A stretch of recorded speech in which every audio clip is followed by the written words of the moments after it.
ಒಮ್ಮೊಮ್ಮೆ ನನಗೇನು ಅನಿಸುತ್ತೆ ಗೊತ್ತೇ, ನನಗಷ್ಟೇ ಯಾಕೆ ನಿಮಗೂ ಹೀಗೆ ಅನ್ನಿಸ್ತಿರ್ಬೇಕು ಅನಿಸುತ್ತೆ ಕೂಡ ಅನ್ನೋದನ್ನು ನಾನು ಚೆನ್ನಾಗಿ ಬಲ್ಲೆ.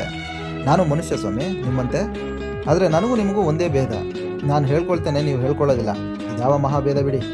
ನನ್ನ ದೈವ, ದುರ್ದೈವ, ವಿಧಿ, ದುರ್ವಿಧಿ, ವಿಧಿ ವಿಲಾಸ, ವಿಧಿ ಲಿಖಿತ ಅಥವಾ ಒಂದೇ ಮಾತಿನಲ್ಲಿ ಶುದ್ಧ ಕನ್ನಡದಲ್ಲಿ ಹೇಳಬೇಕಂದ್ರೆ ನನ್ನ ಅನಬರಹವೇ ಚೆನ್ನಾಗಿಲ್ಲ. ಇದೊಂದಲ್ಲದೆ ನನಗೆ ಬೇರಾದ ಸಮಾಧಾನವಿದೆ. ನೀವೇ ಹೇಳಿ.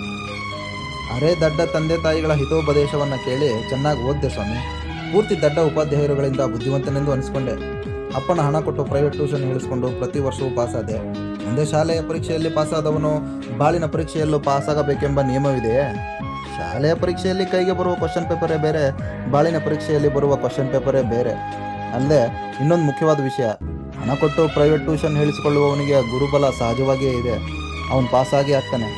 ಜೀವನದ ಸ್ಕೂಲ್ನಲ್ಲಿ ಪ್ರೈವೇಟ್ ಟ್ಯೂಷನ್ ಹೇಳುವವರೇ ಇಲ್ಲವಲ್ಲ, ಇನ್ನೆಲ್ಲಿಯ ಗುರುಬಲ?